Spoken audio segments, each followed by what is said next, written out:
Boas noites, todas as noites. Boas.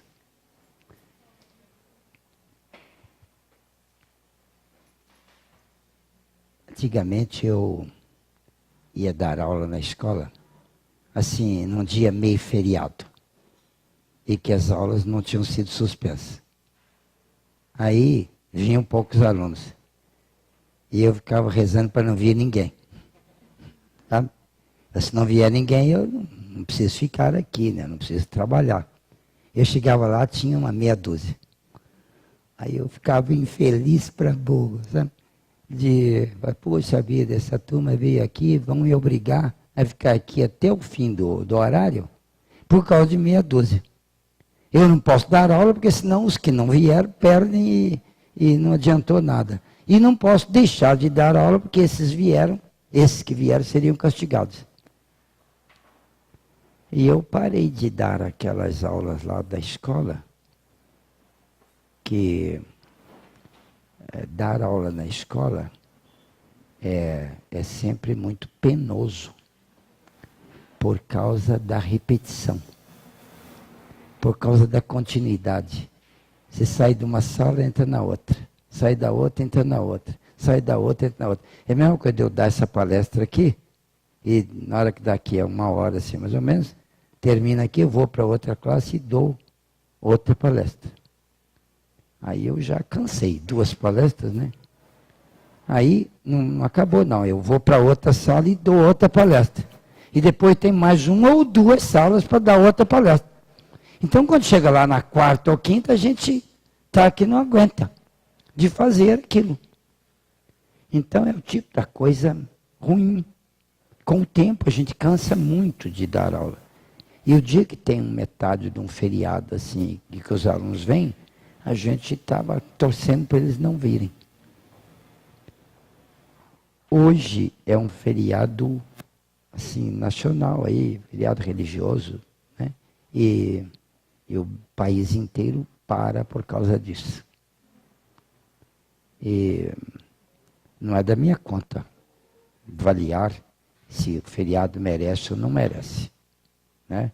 Para dizer a verdade, se fosse para homenagear a mãe de Jesus, e ela ficasse homenageada, eu era o primeiro a concordar com isso. Mas acontece que isso não homenageia nada. O país inteiro para de trabalhar e ninguém nem pensa na mãe de Jesus. Para nada. E ela também não está atrás de homenagem, não. Se perguntar para ela se ela queria, ela assim, quero não, quero que o pessoal trabalhe. Trabalhar é o jeito de progredir. E o país toma um prejuízo brutal com uma parada dessa. Brutal. De muitos milhões.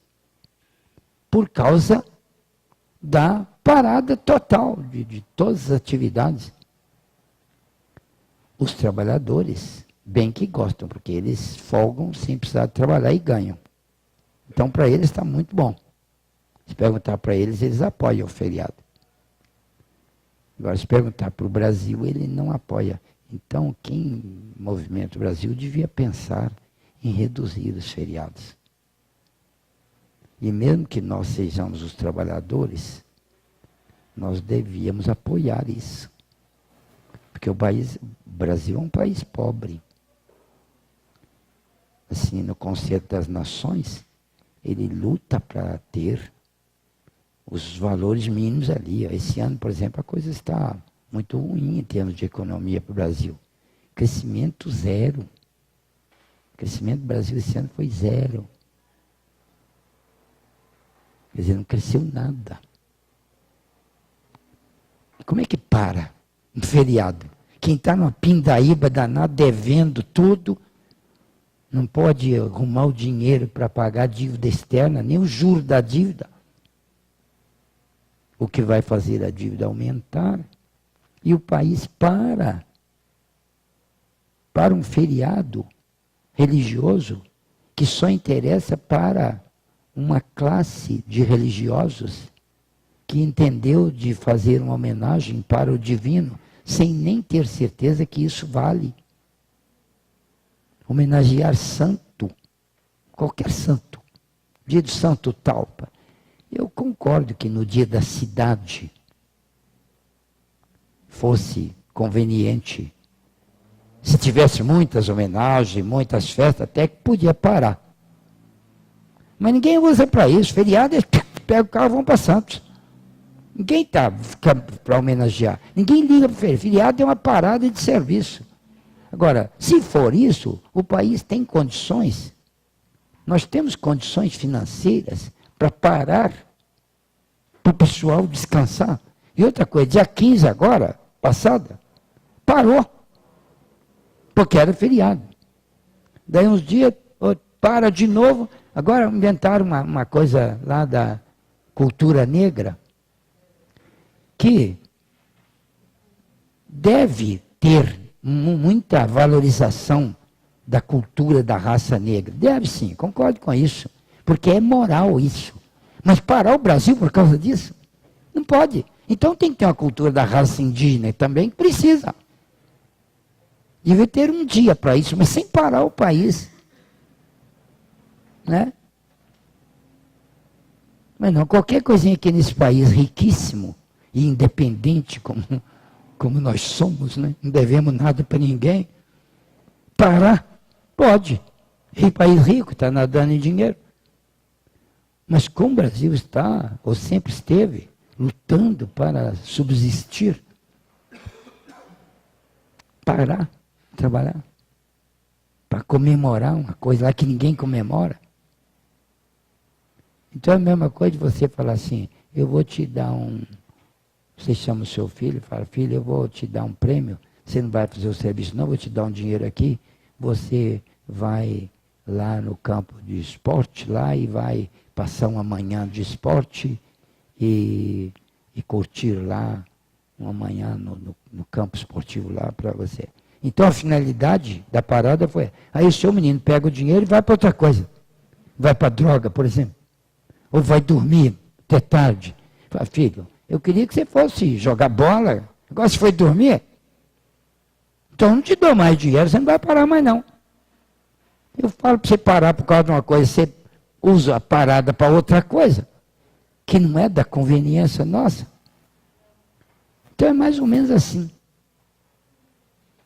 Tem feriado demais nesse país. Teve um presidente aí, que entendeu de corrigir isso. E por meio de decretos e sei lá mais o que, ele arrumou um jeito de botar os feriados tudo no domingo.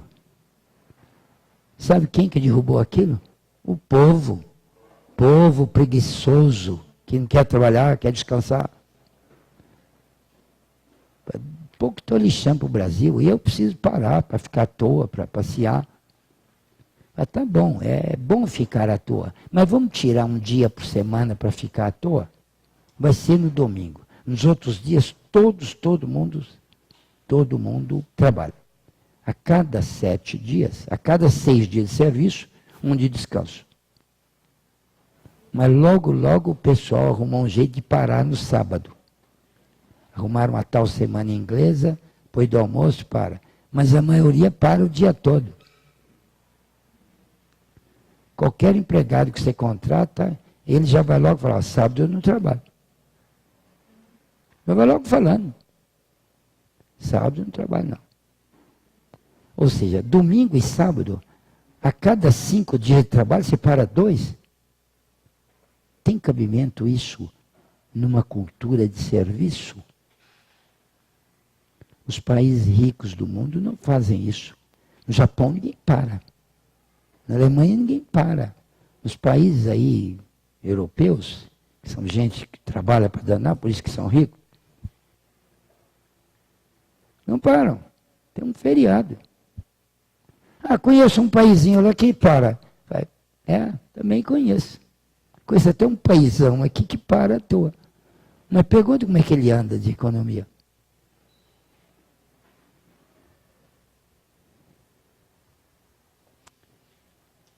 E eu, como trabalhador, gostava de parar.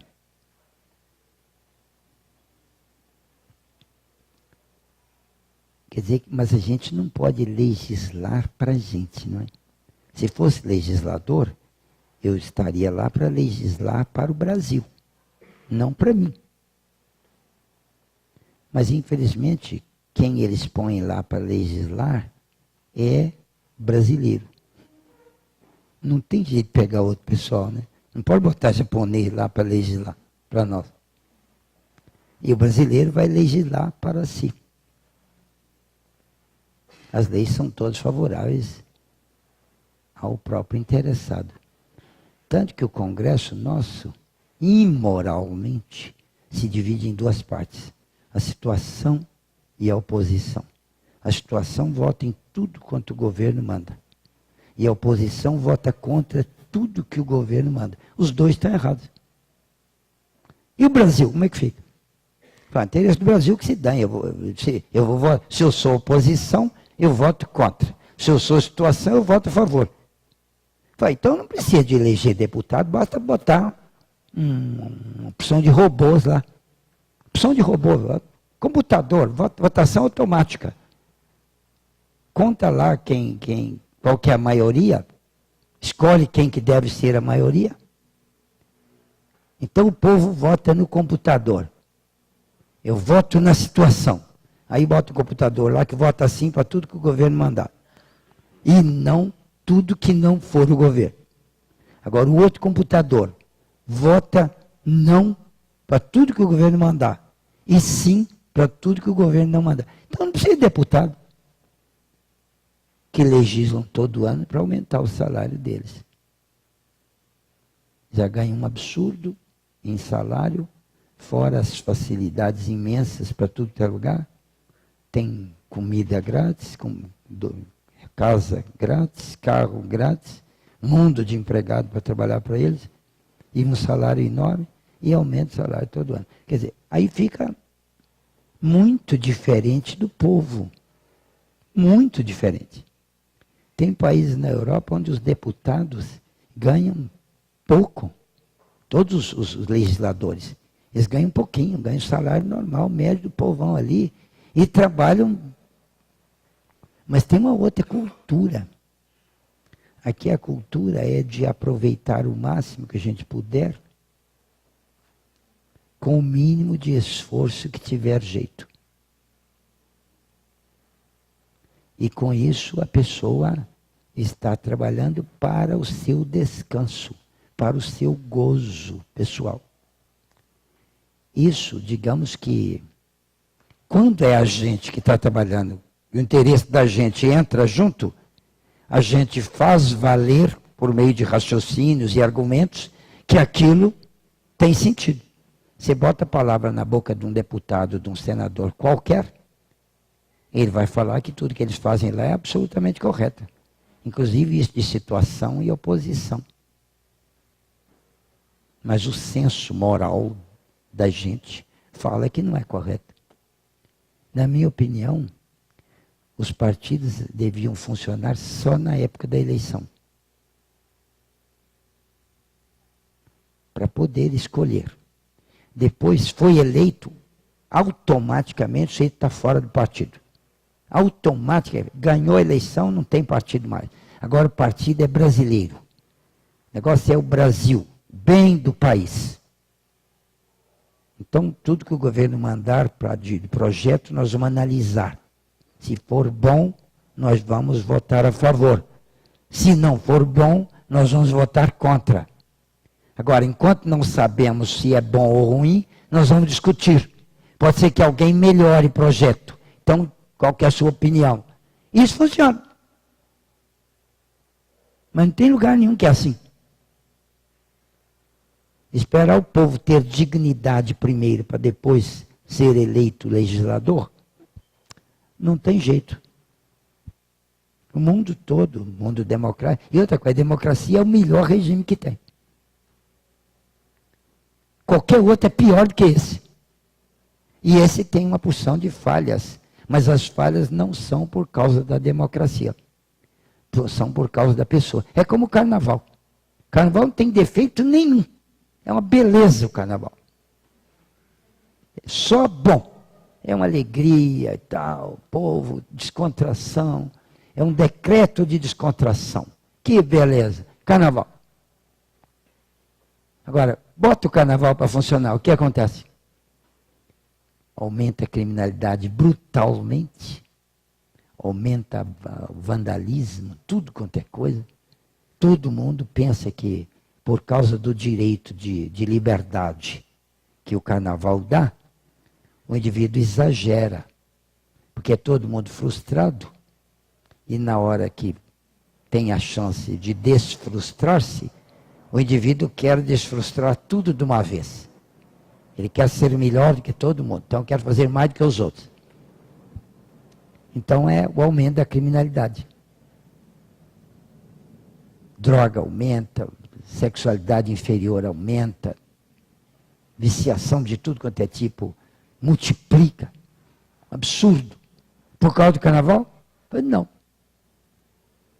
Porque o povo não tem educação. Então a solução dessas coisas todas é educar o povo.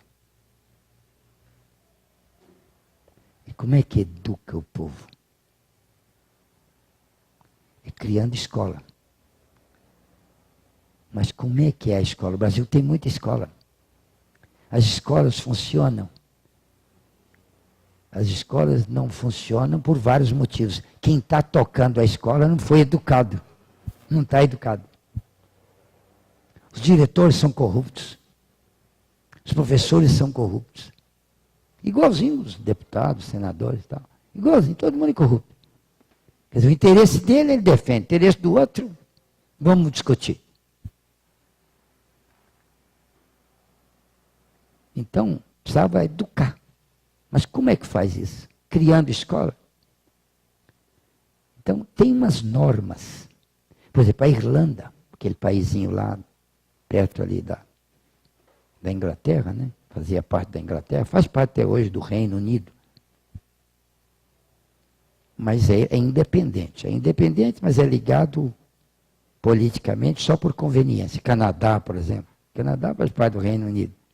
Mas e não quer independência. Ninguém quer sair do Reino Unido, porque tem um monte de facilidade.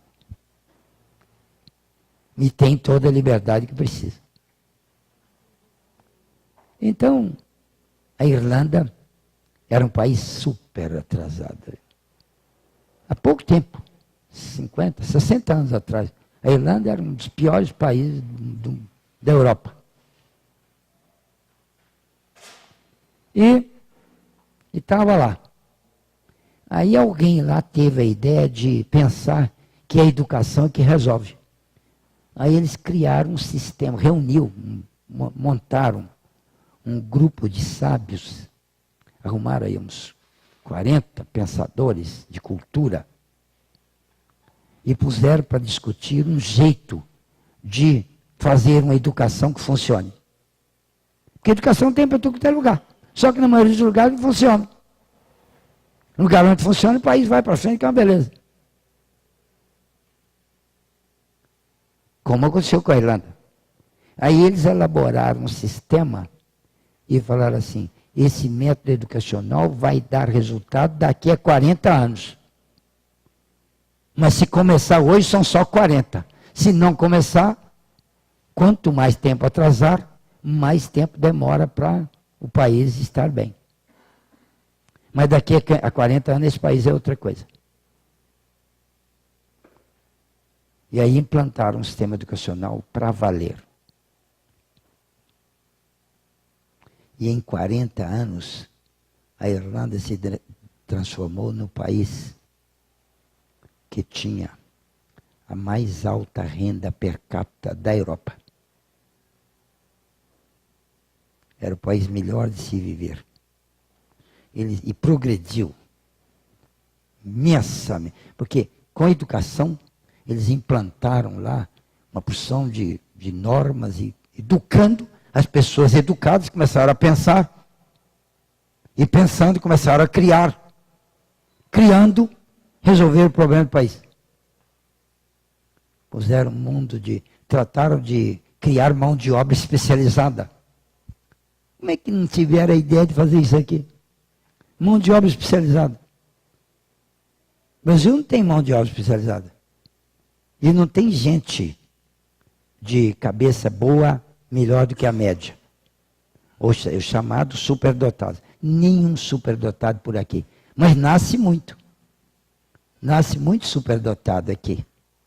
Mas quando eles vão indo, na hora que eles vão chegando em nível aí, né, de colegial e tal, eles já começam a pensar em ir embora para outro país. Porque lá eles têm valor, por aqui não tem.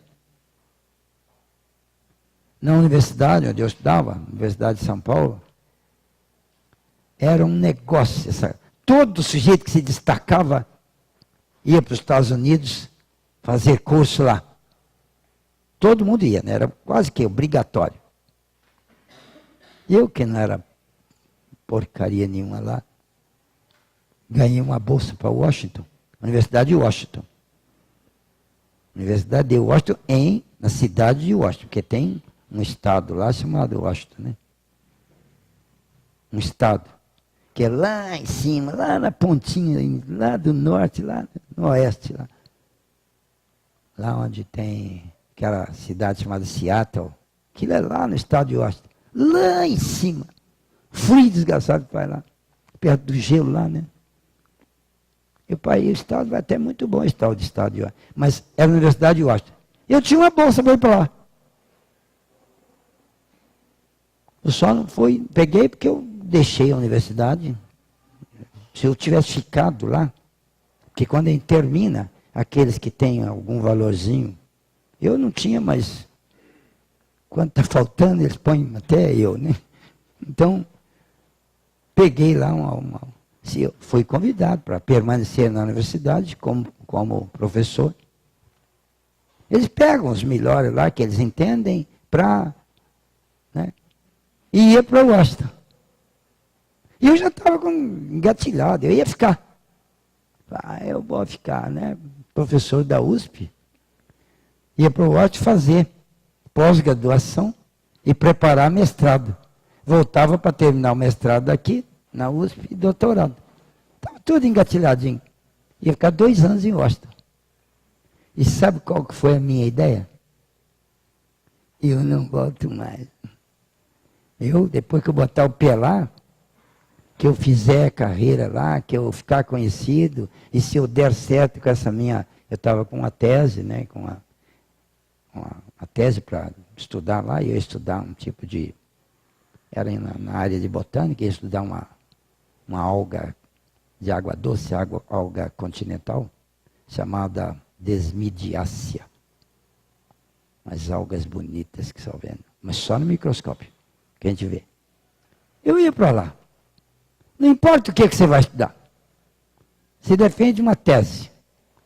E durante esse tempo que você estuda profundamente, assim, qualquer coisa, a sua cabeça melhora. Você desenvolve os neurônios, né? Desenvolve que é uma beleza. É só fazer um estudo pesado que você melhora a cabeça. E eu já estava indo para lá com a ideia de não voltar. A maioria não voltava. Quando voltava para cá, terminava, dava aula 1, 2 anos assim para pagar a gratidão pela oportunidade que teve.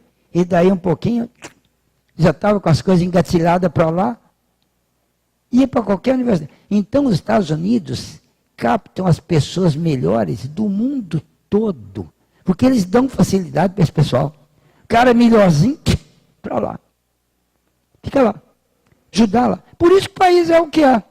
É cheio de gente. Lá já tem uma formação muito boa de cabeça, né? O estudo lá é pesado. A universidade lá funciona. Escola média lá funciona. Todo mundo lá é criativo, inventa coisa, cria coisa. É porque eles são mais inteligentes? Não são. Estatisticamente não são. Aliás, o brasileiro é muito inteligente.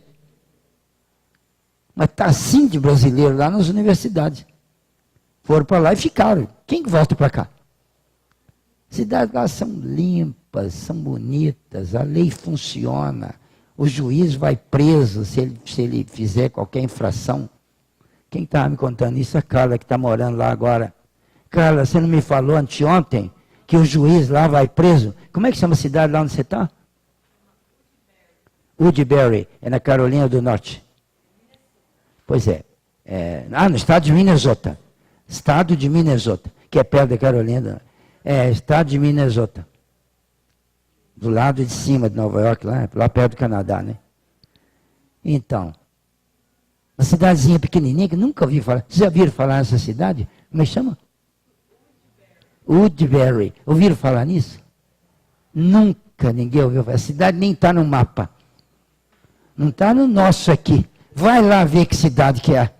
A Carla foi para lá, está morando lá agora, e o que ela conta é espantoso como é que a cidade é. Legal. E sabe o que a Carla me falou assim, sem nem perceber que ela estava falando? Vou contar, cara. Ela falou assim, professor, não quero voltar mais não. Quero morar lá. Falei, por quê?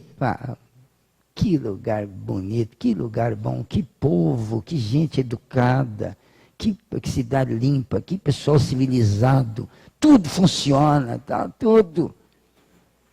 Como é que você não quer morar num lugar desse? Ela quer. Ela está errada, né?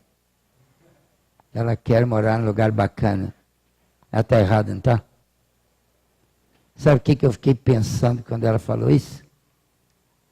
Não tem nem coragem de contar.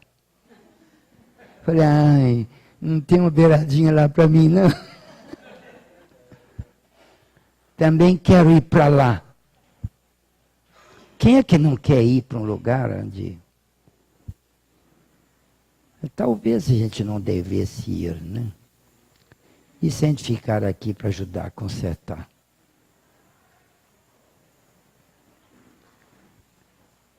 Nenhum espírito produtivo que nasceu no Brasil veio para nascer aqui, crescer aqui, estudar aqui, depois de servir lá. Eles nasceram para ajudar o Brasil. Eles estão fugindo. Não estou dizendo a Carla. Carla é esposa de um rapaz que mudou para lá profissionalmente por causa do emprego dele. Então ela foi junto, ela foi na garupa. Então eu não estou falando isso para ela. E também se você ganhar um emprego, você está precisando de um emprego, ganhar um lá em Woodbury, você vai. Até para Wooddown você vai. Não precisa ser Woodbury. Ela chama Berry porque tem urso lá, não? Berry. Não tem, não? Pergunta lá por que ela chama. Na cidade, né? A cidade costuma muito ter esses bichos assim, dentro da cidade, eles cultivam muito lá. Em Nova York, no Central Park, tem animal selvagem. No Central Park, Nova York. Muito animal selvagem? Mas então, aí... Nós...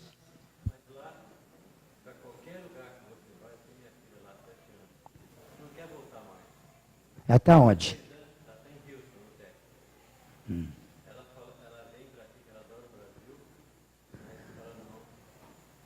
Não dá para morar aqui, né? As casas são parece condomínio fechado, né?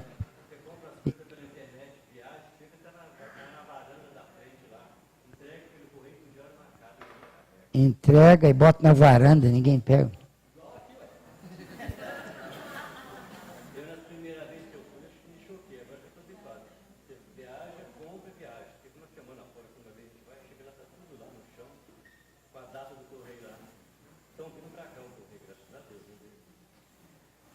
Estão vindo para cá o quê? Ela está voltando para cá? Não. O correio deles parece que vai entrar aqui. A gente tem um correio melhor. Correio nosso até que é bom, sabe? Mas se puder ser melhor, é melhor, né? Você manda um Sedex hoje, amanhã está lá. Correio até que...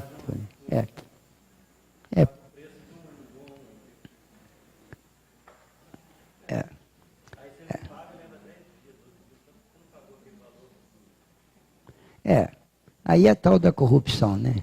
Mas quem que não é corrupto? Mostra um. Eu sou corrupto. Por quê? Acabei de contar aqui que eu prefiro o meu interesse do que o interesse do Estado, né? Dia que era feriado eu gostava, não dava aula. Devia ficar aborrecido. Falei, não, tem que dar aula, os alunos precisam.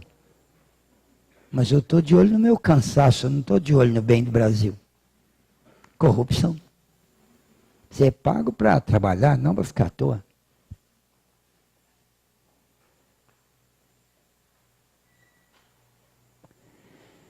Então, agora, se eu não fosse espírita, eu era um sujeito muito revoltado com isso. Eu estou falando isso até para puxar a corda agora, sabe? Que eu queria que você também não fosse revoltado com quanto no Brasil seja assim. Porque se eu não fosse espírita, eu ia pensar assim, que droga é essa que da gente nascer no Brasil? Eu pedi por acaso para vir para cá? Queria ter ido para lá. Eu não lembro de ter decidido lá no além que eu queria nascer aqui no Brasil, num país corrupto como esse, e de gente que não está querendo nada com nada. E eu vou ser um deles? Aí eles bateram no meu peito e falaram assim, você não vai ser um deles não, meu filho. Você já é um deles. Seu lugar é lá.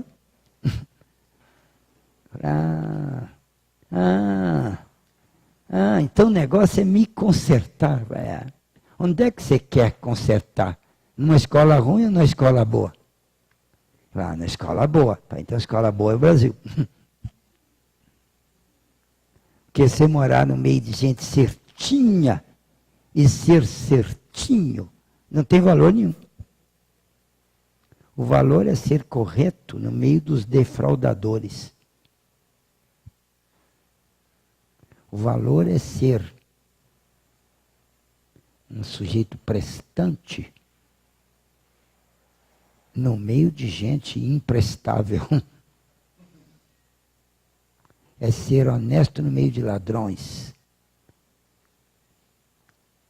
É ser idealista no meio dos corruptos. Ou como Jesus dizia, eu vos envio como ovelhas no meio dos lobos, mas não sereis um lobo. Então nós nascemos lobo, ou já viemos como ovelha. A gente quando vem de lá, a gente vem como ovelha, né? Vem carregado de ideais. Quando você nasce bem para danar. Você nasce carregado de ideias boas. Isso pessoas normais. Porque tem os resgates dolorosos onde o indivíduo não tem escolha. Ele não vem carregado de ideais, ele vem reencarnar para sarar de revolta, de coisa assim. Aí ele já nasce perturbado. Né? É outra coisa. Mas no nível normal de pessoa, o indivíduo se programa para nascer com trabalho, com tudo lá, tudo direitinho, e ele carregado de ideais, vem para nascer em tal lugar, fazer tal coisa, cumprir tal atividade, e produzir tal resultado, e melhorar-se, corrigindo aquelas falhas que ele tinha, para isso que ele veio para cá. E aí então ele corrige, e quando termina a existência,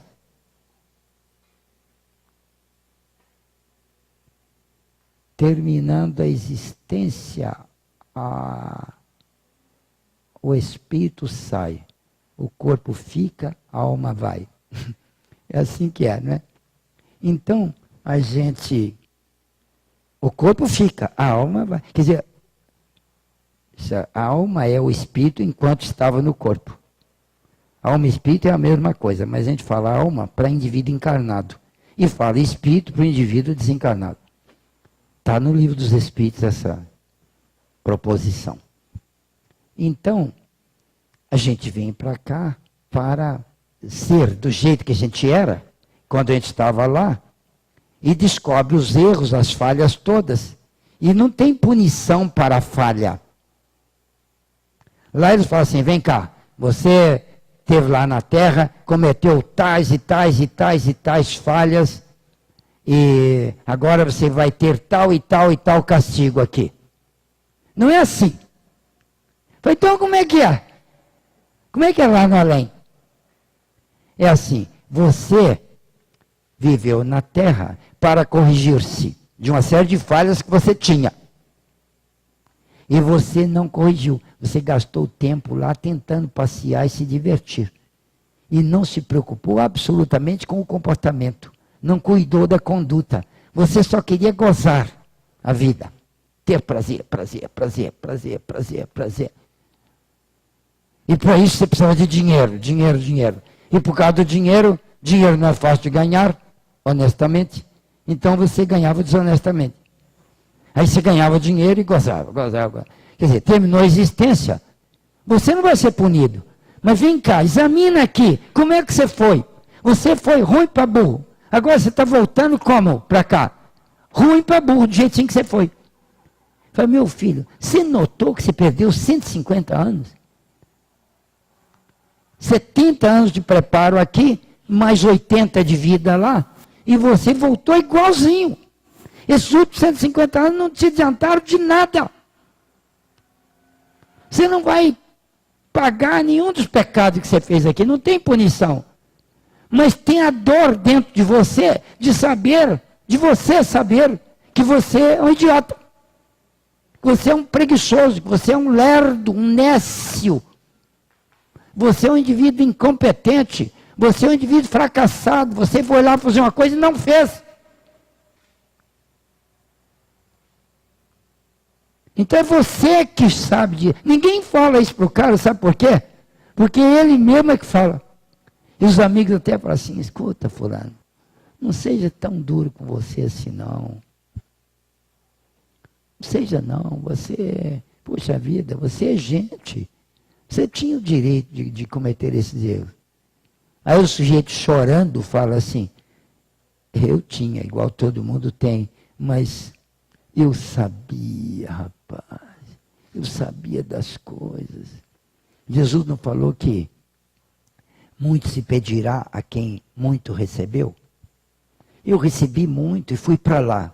Cheguei lá e não produzi. Falei, mas ninguém está te cobrando assim, eu estou. Quer dizer, quem cobra lá, quem pune, é o próprio cara. Tem um livro do André Luiz chamado Os Mensageiros. Vocês não desencarnem nesta existência sem ler esse livro. Os Mensageiros, do André Luiz. É o segundo da série, Nosso Lar. O segundo. O primeiro é o Nosso Lar, o segundo é Os Mensageiros. Os Mensageiros é um livro fácil de ler. Simples, uma linguagem mais humilde e tal. É um livro bom mesmo de ler. E aí você, lá nesse livro, tem uma hora lá que fala, é um dos capítulos do livro, está no centro dos mensageiros. Que tem um lugar lá, que é no departamento, vocês sabem, do livro Nosso Lar, que a cidade lá tem 6 ministérios. Cada ministério é comandado por 12 ministros. 12, que no Brasil é um, né? Mas nós chegamos lá. Nós precisamos de uns 30 deputados, tem 500. Nós também saímos disso algum dia. Então, lá nesse Ministério do Auxílio, chama Ministério do Auxílio, tem uma porção de edifícios, Ministério do Auxílio, porção de setores. No livro não fala quais são todos os setores, não. No livro Nosso Lar. Não fala, não. Quais são todos os setores que tem lá.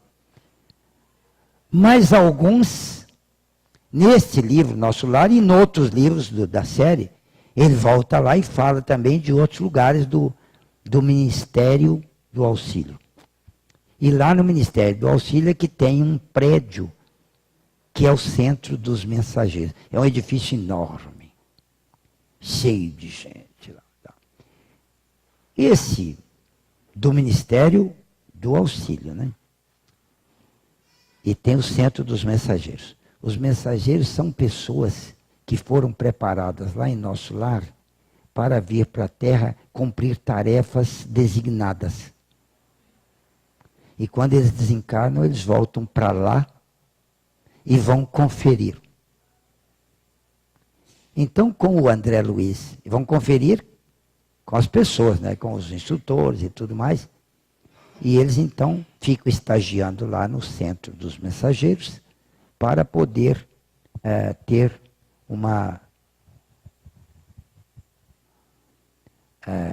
um tipo de apoio, um tipo de desabafo. Eles ficam ali conversando e tal, trocando ideias. Então, o instrutor que estava com o André Luiz, a pedido do ministro Clarencio, do Ministério do Auxílio, tinha 12 ministros, um era o Clarencio, que era o tutor do André Luiz. Tutor é aquele espírito que assume o compromisso de ajudar a gente. E o Clarencio, a pedido da mãe do André Luiz, que era um espírito mais elevado, o Clarencio, então, aceitou a tutela do André Luiz. Isso tudo está no livro Nosso Lar. Vocês leram. E aí, como tutor, o Clarencio esperou o André Luiz se adequar a mente dele enquanto ele estava no umbral. Ele estava com a mente muito revoltada. O Clarencio já sabia onde ele estava, até já tinha visitado e tudo mais. Mas esperou que a dor o curasse daquela revolta, daquela mágoa, daquelas coisas, de achar que todo mundo está certo, só ele que... Todo mundo está errado, só ele que está certo. Porque quanto mais atrasado a gente é, mais a gente acha isso, né? Os outros estão errados, a gente está certo. Você não admite oposição de jeito nenhum. Qualquer oposição, você é contra o cara. E quer vencer, quer ganhar a discussão, quer dominar. Quem não aceita oposição e quer debater, e quer se defender e mostrar que o outro é errado, isso é prova de atraso subnormal. Não dá para definir um atraso desse tamanho. Está abaixo da linha de definição. Então a gente devia pensar muito nisso. Então lá neste local, lá no centro, o Clarencio, notando que o André Luiz estava num nível subnormal, ele esperou que a dor ou trouxesse para um nível normal, oportunamente, quando o psiquismo dele amadurecesse mais e ficasse mais adequado no tempo de decurso da dor. Porque a dor vai imperando sem parar. E o indivíduo suporta a dor até não aguentar mais. Quando ele não aguentar mais, que ele... assim, quem sabe que não é isso que eu estou pensando ou estou fazendo que é o conveniente? Foi o que aconteceu com o André. Na hora que ele teve esse pensamento assim, quem sabe que eu que estou errado? Se eu que estou errado, então está tudo certo. Eu estou certo de estar aqui nesse lugar. E eu, então, será que como é que eu saio daqui? Eu preciso de ajuda. E tem que ser o divino, porque eu não tenho ninguém com quem conversar, só se conversar com Deus. Ele que não gostava de Deus, não mexia com Deus, não cogitava disso. Ele botou o joelho lá no chão, como ele viu a mãe dele rezar há muito tempo. Assim, para rezar bem tem que ser de joelho. Não é verdade isso não. Você reza bem de qualquer jeito. Rezar é com a cabeça e não com a perna. Aí, mas botar o joelho no chão era um ato de submissão.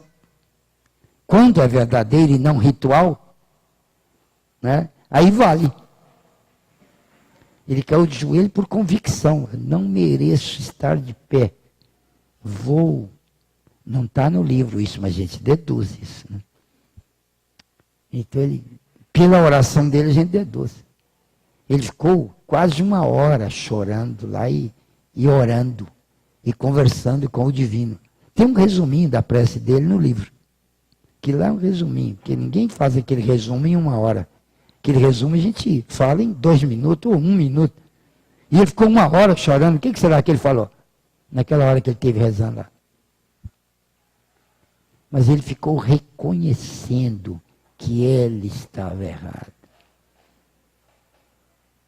Quando você admite que você está errado, eu não tenho defesa, eu não tenho justificação, eu estou errado, eu não mereço perdão, eu mereço a punição que eu estou recebendo.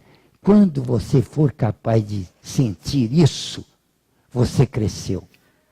E quando André Luiz admitiu isso profundamente, aí ele escutou uma voz, que era o Clarence, ao lado dele, e falou assim: coragem, meu filho, você não está sozinho. Ai, que conforto. Que conforto. Quem sois vós, Senhor? Perguntou Saulo. É igualzinho a visão do Saulo a Jesus no deserto, né? Quem sois vós, Senhor? Eu sou Jesus, diz a vítima ao verdugo. Não recalcitres mais contra o amor de meu jugo. Né? O encontro de Paulo com Jesus no deserto, descrito pelo Zeferino no Brasil, num livro aqui do Chico Xavier.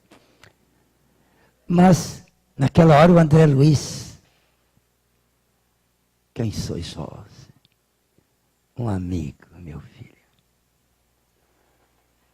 Olha só, estava salvo. Naquela hora ele se deixou embair, entregou-se ao agrado e ao afeto do tutor. O Clarence agora é do tutor dele. Ia providenciar tudo o que ele devesse ter como auxílio, esperando que ele reagisse com a compostura de quem recebe auxílio. Porque quando você recebe auxílio, você precisa de não abusar do auxílio que recebe. Faça tudo para continuar merecendo o auxílio que lhe estão dando. Porque senão você acostuma com o auxílio, confia demais no auxiliador e começa a abusar. Abusar. Não faz sua parte porque espera que o outro faça por você. Isso aconteceu com o André, quando estava deitado lá no hospital, lá, tratado, curado lá, sarando, né? O Clarence foi aí no segundo dia visitá-lo e falou: como está, meu filho? Com todo o afeto. E ele, acostumado com aquele amor do Clarence, né? Ele falou assim: ah, Senhor, são infindas as minhas dores. O Senhor não calcula como eu padeço. E começou a debulhar um rosário de lágrimas, e de reclamações, e de clamores. E o Clarence ficou ouvindo com bondade e simpatia, ao término das quais o André Luiz, crente que estava abafando, na hora que ele acabou, ele disse: o senhor não calcula como eu sofro. Aí o Clarencio passou-lhe uma carraspana que está doendo até hoje. Qualquer coisa mais ou menos assim: malandro, você não dá valor ao auxílio que recebeu, não? Você pensa que você tem o direito de ficar tendo piedade de você sem parar desse jeito? Nós aqui não estamos tolerando gente assim. Nós não trabalhamos com pessoas assim. Se você quiser continuar recebendo o auxílio que está recebendo, você precisa mudar a sua maneira de enxergar as coisas. Você está aqui como voluntário. Se você não quiser, eu volto com você lá para o lugar onde você estava. Essa frase ele não falou não, mas eu estou aqui sentado por minha conta. Mas foi quase mais ou menos isso que ele falou, né? Porque deu um tranco nele de doer. Eu disse: de modo, meu amigo, que eu vou perguntar outra vez. E abriu a cara, botou um tremendo afeto na voz e falou assim: como está você, meu filho? Aí o André respondeu assim: Estou muito bem, meu senhor. E na graça de Deus melhorando a cada dia. Eu disse, yes. Yes ele não falou não. Ele falou, isso. Isso, meu filho. É assim que fala. Amanhã eu volto para ver você. E o André ficou esperto. Você, epa, não pode ter pena da gente. Que negócio de queixar é lá na terra. Tem que parar aquela besteira lá. Vocês já notaram como é que a gente queixa? É só pegar um piedoso perto da gente. Como é que você está?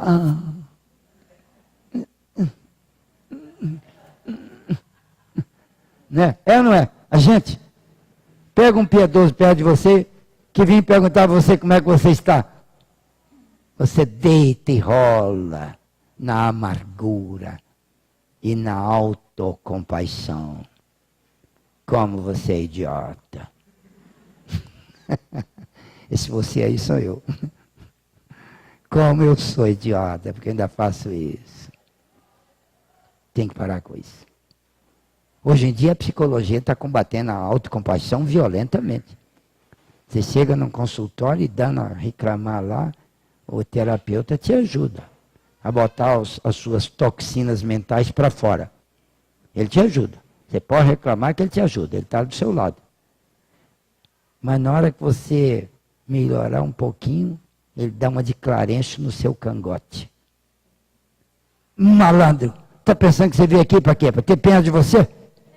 Desse jeito você vai morrer de pena aí na cidade. Você não pode competir. O mundo aí é cruel, é perverso. Você tem que ser forte, senão você perde.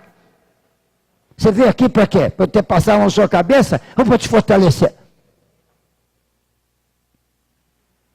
Eu sinto, epa, não volto mais aqui nesse terapeuta.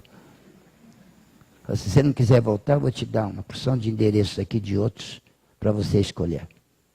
Mas se você acertar um que vai trabalhar para você, ele vai repetir a mesma coisa.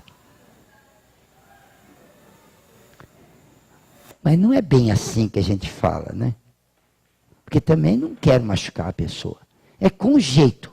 Se você souber falar com jeito, você pode falar qualquer coisa que você precisar. Sabe por que a gente não pode falar qualquer coisa que a gente precisa? Porque nós sabemos que nós não sabemos conversar.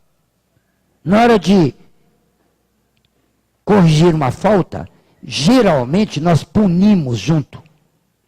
Pergunta para qualquer mãe como é que ela fala com o filho dela. Menino, não faz isso. Eu já não falei com você para não fazer? O que a mãe está fazendo? Punindo ao mesmo tempo em que está ensinando. A desculpa é que está ensinando. E está ensinando mesmo. Só que está punindo junto. De acordo com a regra, não pode punir quando ensina. Tem que botar amor quando ensina. E outra coisa, procure não corrigir na hora do erro. Para você poder valorizar a pessoa. Fala assim, uma menina bonita como você não faz uma coisa dessa. Aí a menina tem uma fina reputação para zelar. Eu sou bonita, então eu tenho que fazer jus ao rótulo. Eu tenho que agir belamente, senão não continuarei bonita. Dê uma fina reputação para zelar. Valorize a pessoa. Uma pessoa de valor como você, é natural que faça assim, assim, assim. Por isso é que eu vejo você fazendo isso. Aí a pessoa fala, eu preciso continuar fazendo para ele continuar me vendo do jeito que ele está vendo. Então lá em nosso lar, o André Luiz levou uma destas. Mas voltando lá no centro dos mensageiros, aquilo que eu estava falando. O instrutor, quando o André Luiz esteve em condições, levou-o lá ao centro dos mensageiros para ter uma instrução, observando as pessoas que estavam lá. E que eram aqueles que...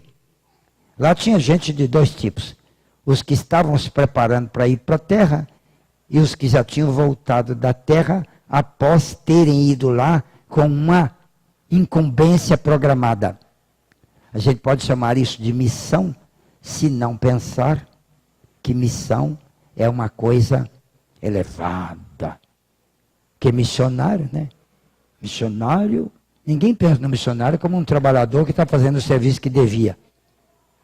A gente pensa em missionário como sendo um sujeito elevadíssimo que está fazendo uma missão nobre, um serviço nobre, de grandeza para com a coletividade.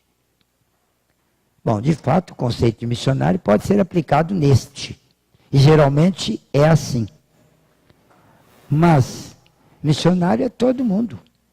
Você nasceu para alguma tarefa, que é a sua missão, é o seu compromisso.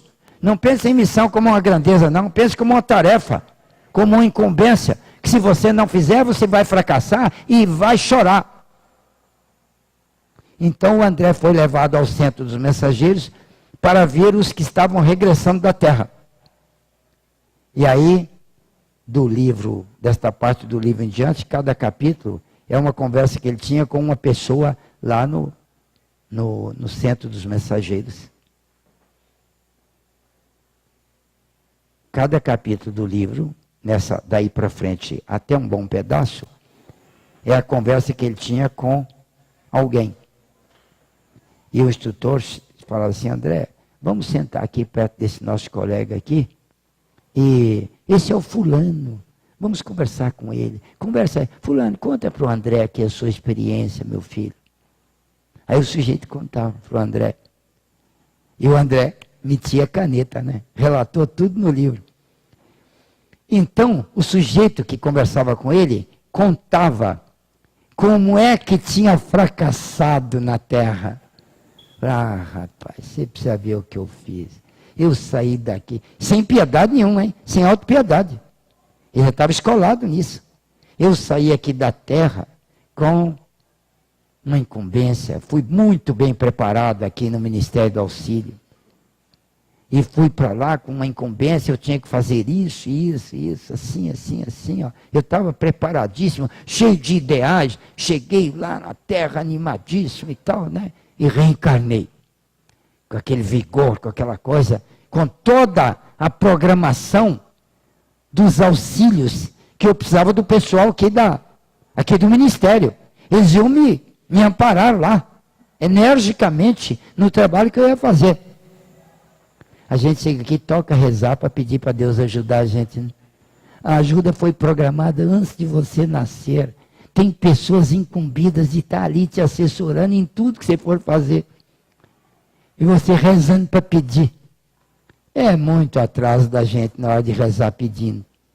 A gente tem que rezar em cima do compromisso da gente. Fala, meu Jesus, estou identificando que eu tenho tal necessidade, estou programando como é que eu vou fazer para cumprir aquilo. Posto que a tua bênção já está ao meu lado, me atingindo, agora o que é que eu vou cobrar de mim? Eu tenho que sair e fazer assim, assim, quero me empenhar, quero me programar, quero ter todo vigor, quero ter paciência, quero ter isso, quero ter aquilo. Então você fica se programando. Essa é a prece. Para você fazer o que tem que fazer. Porque o auxílio já está... Os espíritos do bem estão tudo aí ao seu lado esperando para te ajudar na hora que você estiver fazendo lá. E você toca, roga, ah, meu Jesus, me ajuda aqui no meu dia, não deixa mal nenhum me acontecer. Jesus fala, idiota, esse mal tem que acontecer para ver como é que você faz. É como o menino que fala, professor, tem dó de mim, não passa problema de matemática para casa não. Eu sofro muito com isso. Me ajuda, professor. O professor fala, querido, eu sou cristão, eu tenho muita pena de você. Não vou dar problema para casa para você, não. Aí o menino não aprende matemática nunca. De modo que Jesus fala assim, você foi lá para passar por isso aí, e você dá conta de sair disso com a sua própria força. E eu já estou te assessorando com tudo aqui, que é permitido. Porque essa parte que cabe agora aí é a você. E você está chorando todo autopiedoso, morrendo de dó de você. Pobre de mim que estou aqui abandonado e sozinho. Pobre de mim que tenho tal problema. Meu Jesus, me ajuda aqui. Falei, mas como, rapaz? A ajuda está aí para você resolver isso. Não é para alguém resolver para você, não. É você. Então o André ficou escutando os caras contarem isso para ele. E chorar, e falar assim, sabe o que eu fiz? Eu abandonei, eu fui lá para fazer isso. Eu não aguentei, larguei. Na hora da dificuldade eu fugi. E não cumpri nada daquilo que eu fui cumprir. E me estropiei todo, e desencarnei lá mal para burro. E voltei para cá, e sou um fracassado. Olha aí. E chorando, desesperado. Aí chegava uma enfermeira e falava assim, filho, toma um remedinho aqui para você acalmar um pouco e tal. E tenha pena de você. Assim, como ter pena de mim? Eu sou um verme. Eu não devia ter feito aquilo. Quer dizer, quem pune você lá, sabe quem que é? Você, senhor. É você que vai se arrebentar todo lá na hora que você chegar lá e descobrir o que é que você devia fazer e não fez, e fez uma opção de coisa que não devia. Aí você senta lá e vai lamentar, lá no centro dos mensageiros. Se você cair lá em nosso lar, você pensa que você vai deitar lá debaixo daquele prédio lá feito de árvore? Lá tem um salão muito bonito lá em nosso lar, feito só de planta. É aquela sala no livro Nosso Lar conta, né? Aquele salão que a veneranda usava lá para conversar com o pessoal. Só de planta. Salão verde. Salão de planta viva. Fizeram um salão assim de árvore. Não sei como é que eles fizeram. Aqui na Terra nunca vi um daquele. Eu ando querendo fazer aqui no centro, mas não sei fazer, e ninguém sabe fazer, e ninguém me ajuda, pobre de mim. Vou falar com Jesus que eu estou muito infeliz, porque ninguém está me ajudando a fazer um salão de árvore aqui no centro. Jesus vai falar assim, idiota, é você que tem que fazer.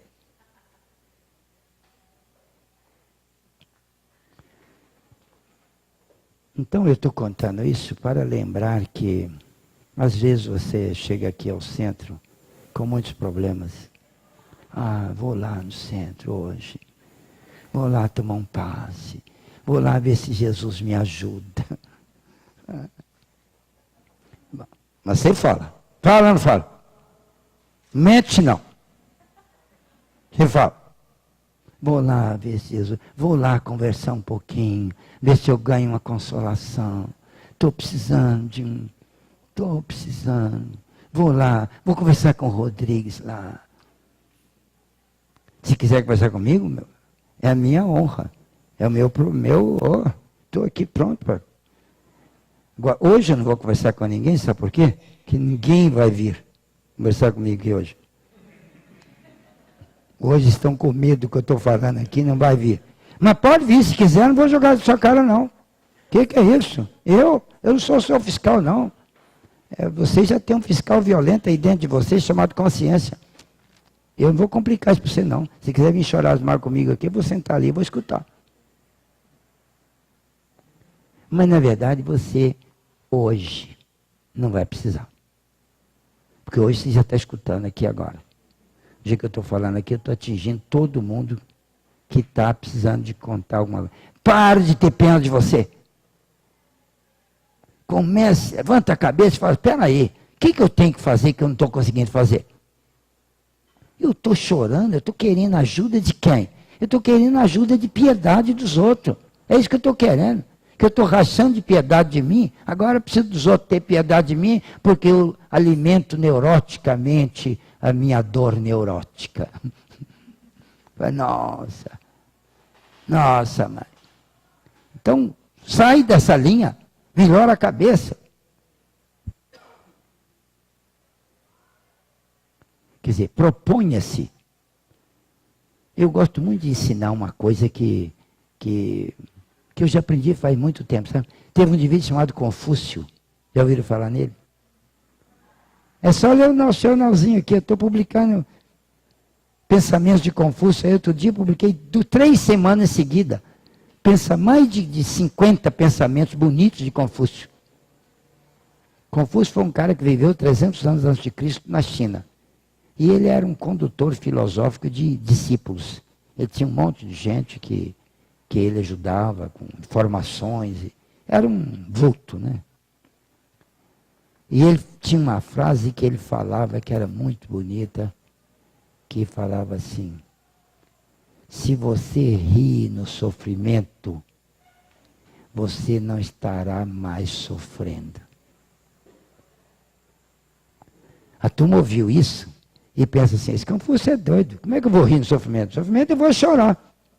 Como é que eu vou ficar alegre? Eu estou sofrendo. Ai, que bom. Estou aqui todo sofrendo. Vou até complicar um pouquinho para sofrer mais, para poder gostar mais. Vou dar uma martelada no meu dedo. Pá! Ai, que bom. Isso é doença. Se você fizer isso, você está doente. Você precisa internar. Precisa tomar psicotrópico violento, faixa preta, lá um tempão, para você curar essa doida dessa cabeça. Você pode fazer uma besteira dessa. Mas sem fazer isso, não tenha pena de você. Faz o que então? Fala assim: tudo que acontece de ruim comigo é para o meu bem. Porque Deus não erra. E a dor é para aqueles que não suportaram fazer o que deviam fazer apenas por convite amigável. Aí eles caíram no ralo fino, que é a dor. Escapar do ralo grosso, não escapa do ralo fino, né? Que é a dor. Então agora está doendo porque você não aceitou o convite por bem. Agora aceite por mal. Assim, e como é que eu aceito? Você aceita falando assim: quando eu vou falar isso, eu lembro de um espírito muito adiantado, chamado Agar. Agar. Muito adiantado. Perguntaram para o Chico quem era Agar. Agar escreveu uma porção de mensagens pelo Chico. Tem um livro chamado Relicário de Luz, Chico Xavier, que tem muita mensagem de Agar.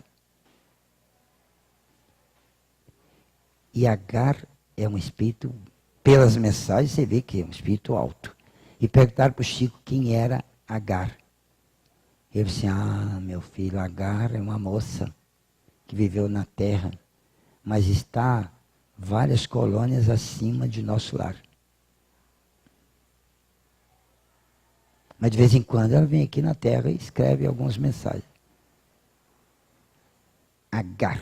O dia que você ler mensagem espírita de Agar, você tira o chapéu primeiro. Depois você lê a mensagem. Tem uma mensagem dela lá nesse livro Relicário de Luz, que diz assim, é uma prece: Senhor Jesus, permite que eu veja, que eu consiga ver as dificuldades da vida com olhos de boa aceitação.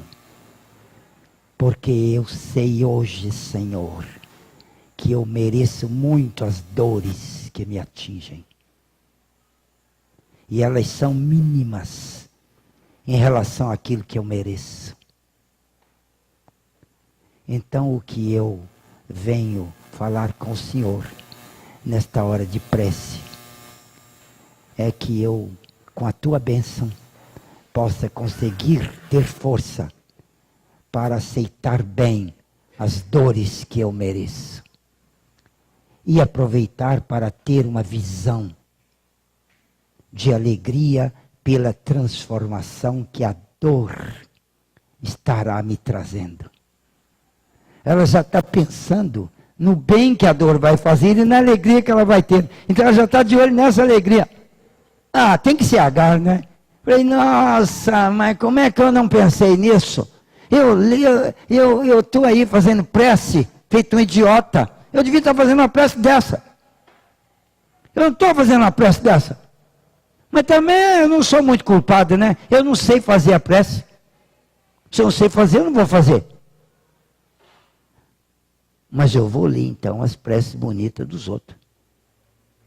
Aí eu gosto muito de ler as preces de Agar. Não é só prece, não. Ela tem outras mensagens que não são preces. Mas essa prece dela é uma que eu decorei porque ela serve para mim.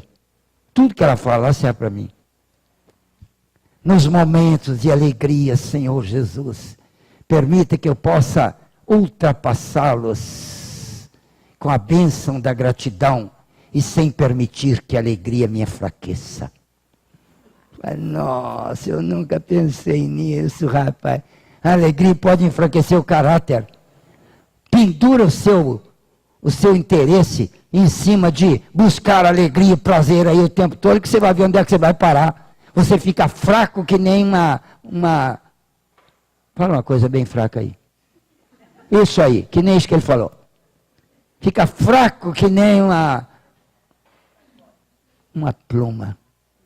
Pluma é um negócio bem fraquinho, né?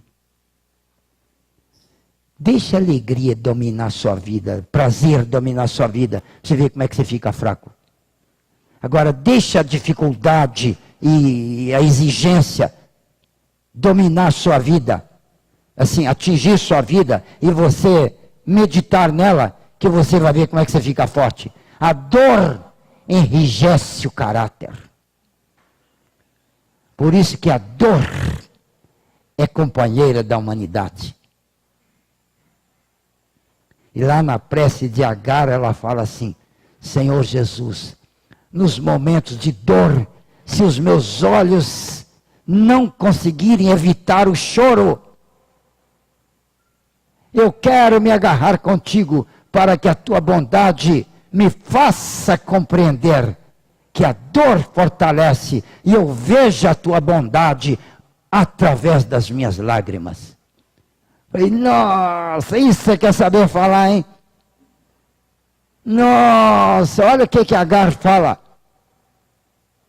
Vou decorar essa prece. Decorei.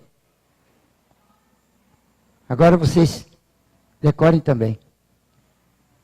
Já falei aqui, vocês já aprenderam, né? Na hora da alegria, não peça não. Agradeça a bênção que Jesus já lhe deu.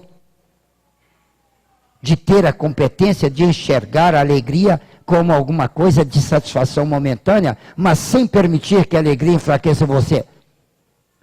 E na hora da tristeza, agarrar-se com Jesus para que as lágrimas não possam obnubilar, bloquear a sua capacidade de ver o bem. No fundo de todas as coisas. Porque na hora da dor a gente costuma ficar na revolta, né? E ver só o mal. Não é isso que é para fazer. Mas a gente é meio tonto, sabe? A gente lê essas coisas bonitas assim e não atina. É, não é? A gente lê e não vê. Quando alguém fala, e fala, não vi isso lá não. Eu sou muito assim. Por isso que eu fico lendo 300 vezes, até eu conseguir ver alguma coisa. Sou meio retardado. Mas dá para entender. Mas com isso também, gente, nós vamos chegando ao final, porque o tempo já passou, né? 1 hora e pouco. Eu, por mim, vou embora para minha casa. Agora vocês não têm casa, não? Aliás, o que vocês vieram fazer aqui hoje? Hoje não é feriado? Vocês tinham que ter ficado em casa. Ah, não, deviam ter vindo. Aquilo que eu estava começando de falar no começo, vou terminar agora. Eu não dou mais aula para as crianças lá na escola. E não é mais uma aula atrás da outra. É uma aulinha aqui na segunda-feira. Então é um prazer enorme dar esta aula aqui. E quando eu vinha para cá hoje, eu falei, puxa vida, como é feriado, será que não vem ninguém? E aí eu não vou poder fazer o meu serviço. E então, eu falei assim, ai meu Jesus, permite que algumas pessoas venham. E vocês vieram. De modo que eu tenho que lhes dizer, muito obrigado porque vieram. Me ajudaram muito. Permitiram que eu pensasse em voz alta nestas coisas. Então sou devedor Vocês me ajudaram muito hoje. Estou agradecido. Obrigado.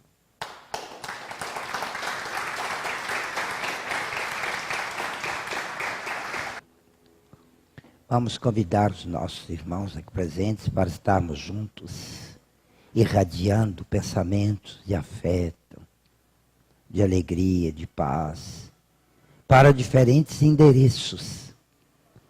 A começar dos nossos próprios familiares, né? A começar de nós aqui. Aqui nesta sala existem corações que padecem lágrimas ocultas, estradas que ninguém vê. Vamos orar juntos para fortalecimento pessoal. Senhor Jesus, todos nós aqui nesta sala apreciaríamos muito usar este momento para estender uma gota de oferta carinhosa. Todos podem fazer isso, até eu posso, Senhor. Eu que às vezes me julgo tão pequeno e incapaz, mas na hora de ajudar, a gente não pensa assim não. A gente pensa que eu tenho alguma coisa e com ela eu posso servir. Quero abrir o meu peito, meu coração, desprender-me de algumas das posses que eu tenho. Senhor Jesus, aquilo que me é possível agora é a oferta carinhosa para aqueles que padecem. Então eu quero enviar com bastante vigor e sinceridade. Para isso eu me ligo contigo, meu mestre amado. Eu me ligo contigo para buscar o encorajamento de servir, buscar a energia que o Senhor me passe, para eu não comprometer com a minha necessidade e a minha carência. Ligo-me contigo e capto a tua bênção. E agora, fortalecido pela fé, que eu tenho sem dúvida de que isto é verdade, então abro o meu coração, abro as minhas mãos e derramo as energias que eu posso. Como dizia Alta de Souza, derrama o coração pelo caminho. Eu quero derramar aqui agora, com a vontade que eu tenho de que estas pessoas estejam bem. Eu tenho uma grande vontade disso, meu Senhor. E contigo eu estendo as mãos para ajudar todos que estão aqui nesta sala. Todos. Naquele tipo de ajuda que cada um precisa e pode receber. Seja ajuda na saúde, nas atividades profissionais, ou ajuda na convivência familiar e na convivência com as outras pessoas fora da família. Essas três ajudas que chegam sob a forma de força para nós nos lembrarmos de agir corretamente na hora H.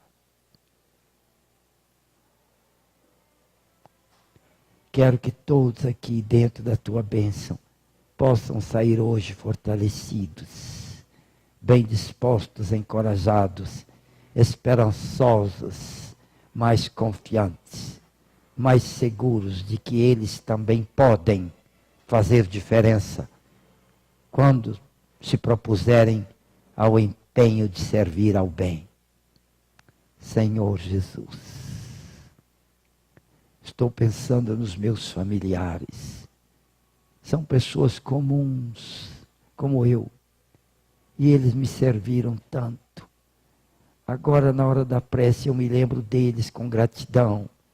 E os abençoo, aproveitando o ensejo destas vibrações amigas aqui na sala. eu quero envolver cada um dos meus familiares, parentes próximos ou mais distantes, todos sejam envolvidos na graça, na bênção, no amor,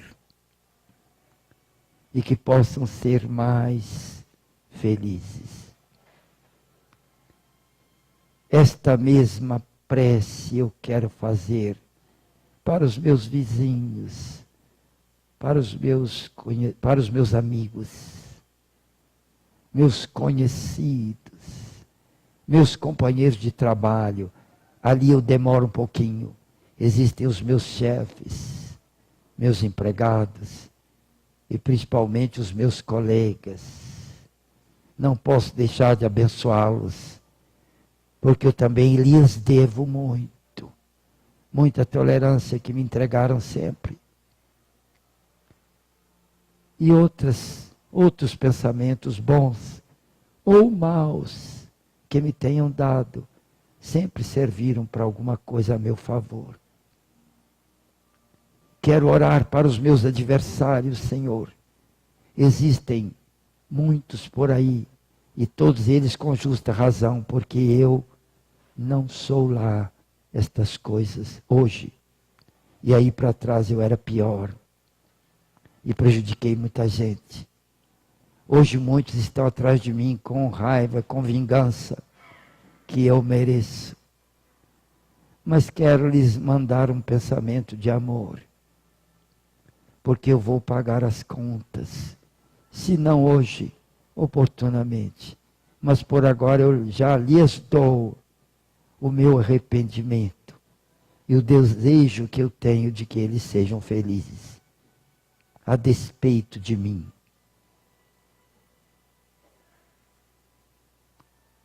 Quero abençoar o Brasil, Senhor, este país que eu amo.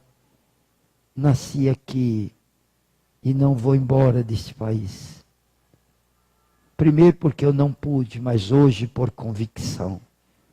Quero ficar aqui e amar o meu povo, auxiliar um pouquinho se eu puder. Mas agora nesta prece, quero irradiar amor para o meu povo brasileiro, a fim de que todos possam ser mais alegres e mais felizes. Felizes, Senhor. Quero abençoar as pessoas do mundo todo. São meus irmãos igualmente. Irmãos de outras pátrias. Eu também já andei por lá. Quero abençoar aqueles países por onde passei. E outros onde ainda não fui.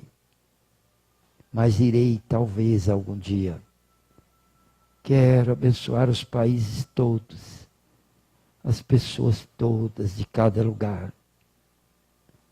Que o teu amor encontre o coração do homem e possa auxiliar o homem a pensar melhor e a servir um pouco, perdoando as ofensas. Senhor Jesus, eu sou tão agradecido ao Senhor por tudo que o Senhor me deu. E agora, neste momento, Senhor, estou tão feliz, tão alegre e tão agradecido. Que a tua paz, Senhor, esteja no coração de todos. Obrigado por hoje, meu Jesus. Obrigado, Senhor. E que assim seja.